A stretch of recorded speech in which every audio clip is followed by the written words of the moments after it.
مفيش شك ان مسلسل جودر كان واحد من اكتر المسلسلات المنتظرة في رمضان السنة دي، ونقدر نقول ان بعد 14 حلقة المسلسل كان قد التوقعات وقدر يفاجئنا كلنا. دايما الحاجة المختلفة بتشد الناس. يمكن نوعية الفانتازيا في الدراما المصرية مش مشهورة قوي بعكس الدراما الأجنبية. يعني هناك هتلاقي مسلسلات ياما زي صراع العروش وفايكنج ورينجز اوف باور وويتشر. كان في تجارب كتير لإظهار الفانتازيا في الدراما المصرية بشكل حلو، نقدر نقول إن منها اللي كان ناجح ومنها اللي كان فاشل جدا. يمكن أكتر قصة مشهورة عندنا في التراث الشعبي قصة شهريار وشهرزاد والحكايات اللي بتحكيها شهرزاد ليه عشان ما يقتلهاش. صناع الدراما في مصر حبوا ينافسوا المنتج الأجنبي ويقدموا أعمال فانتازيا بصبغة عربية، بس هي إيه الأعمال اللي هيقدموها؟ ده كان السؤال الصعب، ولكن الإجابة كانت أسهل من المتوقع. يا جماعة احنا عندنا كنز اسمه ألف ليلة وليلة مليان بحكايات وأساطير. عد معايا كده: علاء الدين والمصباح السحري، علي بابا والأربعين حرامي، سندباد. دول أشهر 3 شخصيات موجودين في عالم ألف ليلة وليلة، وكل شخصية منهم ليها حكاية ومغامرة شكل اتعلقنا بيها في طفولتنا. مين فينا مثلا ما تمناش انه يلاقي مصباح علاء الدين ويدعكه عشان يطلع له الجن ويحقق له 3 امنيات؟ مين فينا ما تمناش انه يلاقي مغارة كبيرة فيها دهب وكنوز زي عمنا علي بابا؟ بس اوعوا تفتكروا ان علي بابا حرامي وبيسرق، ما تعملوش زي استاذ يحيى الفخراني في فيلم محاكمة علي بابا. وبسبب نجاح الشخصيات اللي اتكلمنا عنها دي، المنتجين في الغرب قرروا ان هم يشتروا حقوق الاعمال دي ويقدموها للجمهور. يعني مثلا شفنا شخصية علاء الدين في كرتون ديزني المكون من 3 اجزاء، وبعد كده شفنا الشخصية في مجموعة الافلام الاجنبية. عايز اقول لك كمان ان الهند انتجت افلام ومسلسلات لشخصية علاء الدين والمصباح العجيب بتاعه. يمكن افضل فيلم لعلاء الدين كان فيلم ويل سميث ومينا مسعود. وزي علاء الدين، علي بابا وسندباد اتغربوا واتبنى عليهم مجموعة كبيرة من الأفلام والمسلسلات الناجحة اللي بتحكي عن مغامراتهم والقصص بتاعتهم. المهم عندنا في مصر المنتجين بدأوا يقولك أصل ازاي يا عم شخصياتنا بتتقدم في الأعمال الغربية واحنا مكسلين ننتج أعمال ليهم عشان خايفين من الميزانية اللي بتحتاجها الأعمال دي، ولا عشان خايفين من الجرافيك البايظ؟ وهنا عمك علي الكسار هو اللي قرر يغامر ويعمل فيلم علي بابا والأربعين حرامي، والفيلم نجح جدا، وغصب عنك أول لما هتلاقي الفيلم ده شغال في التلفزيون أكيد هتتفرج عليه. نسخ كتير اتعملت من ألف ليلة وليلة، وممثلين كتير جسدوا لينا شهريار وشهرزاد، لكن منهم اللي كانوا مقنعين في الدور ومنهم اللي ما كانش قد كده.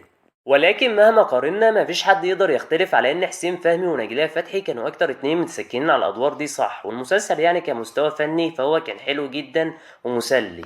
والحواديت اللي كانت بتحكيها نجلاء فتحي كانت مشوقة. قصة النسخة دي هتشدك من اول حلقة. القصة هنا بتبدأ مع نجلاء فتحي اللي بتشتري مصباح علاء الدين السحري، وأول لما بتدعكه بيطلع الجن منه، فبتطلب منه إنه يوديها لعصر ألف ليلة وليلة، وتكون هناك شهرزاد اللي بتحكي الحواديت لشهريار. وبيرجوكي. سيري تاني؟ طب لا، والامر مرفوض والرجاء مرفوض. من النسخ كمان اللي عجبتني في ألف ليلة وليلة ومستوى الخيال والسحر فيها كان حلو، نسخة فاروق الفيشاوي ونرمين الفقي. دي كانت من أحسن النسخ اللي أنت ممكن تشوفها لألف ليلة وليلة. القصة هنا بتحكي عن توأمين سالم وغانم، الاتنين بيحبوا بنت اسمها نوادر، ولكن نوادر بتحب سالم، وبسبب كده غانم بيحقد على أخوه وبيقرر إنه يخدعه ويزوقه في بير مسحور ملعون مفيش حد بيقع فيه إلا وبيكون طريقه الهلاك. ومن هنا بتتوالى الاحداث. زي ما قلت لكم قبل كده كان في نسخ كتير وحشه لألف ليله وليله، منها نسخه يوسف شعبان وايمان الطوخي. النسخه دي كانت بشعه جدا ومفيش فيها اي حاجه بتشد المشاهد، والحواديت كانت نمطيه وسخيفه ما تصدقش خالص بصراحه. لو اتكلمنا عن اكتر ممثله قدرت انها تجسد دور شهرزاد فاكيد نجلاء فتحي، ولكن مين اللي مفيش حد يقدر ينافسه في القاء الحواديت وسردها؟ اكيد الفنانه الكبيره زوزو نبيل اللي كلنا كنا بنسمع صوتها زمان في الراديو، وكانت هي بالنسبه لنا شهرزاد. وما اعتقدش ان في حد ممكن يجي بعدها ابدا او يتفوق عن نبرة صوتها المميزة في سرد الحكايات.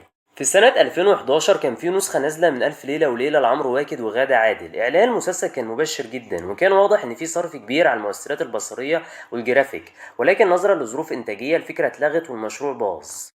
بعدها في سنة 2015 اتعملت نسخة جديدة من ألف ليلة وليلة من بطولة شريف منير ونيكول سابا. يمكن الميزة الوحيدة في النسخة دي كانت حكاية نجم الدين. يمكن الحكاية متأثرة شوية بالأعمال الغربية زي سيد الخواتم وقراصنة الكاريبي، ولكنها كانت مقبولة عن حكاية آسر ياسين اللي أنا مكملتهاش. كمان خط شهريار وشهرزاد في النسخة دي كان ممل جدا وما كانش فيه أي تشويق يشد المشاهد. شخصية شهريار وشخصية شهرزاد كانوا مملين جدا، وده كان من عيب الكتابة.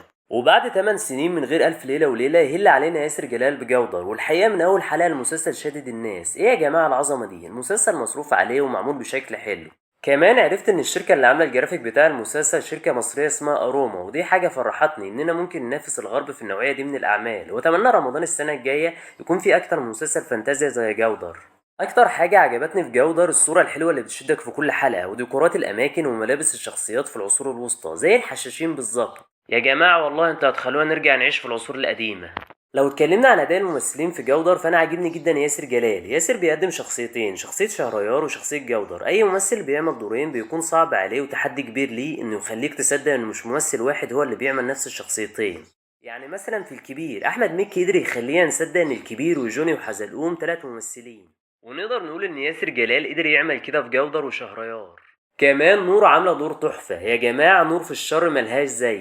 اول لما شفت دورها في جودر افتكرت على طول دورها في فيلم الرهينه. برغم جمالها وملامحها الناعمه الا انها قدرت تقنعنا في الدور. وكمان ياسمين رئيس قدرت تجسد شخصيه شهرزاد بشكل حلو. في نهاية الفيديو حابب أشكر صناع جودر إنهم حبوا يقدموا لينا عمل مميز ومختلف، وبتمنى منهم إنهم السنة الجاية في رمضان 2025 يعرضوا الجزء التاني من جودر في النص الأول من رمضان عشان المسلسل حلو قوي. بس كده، لو عجبك الفيديو دوس لايك واشترك في القناة.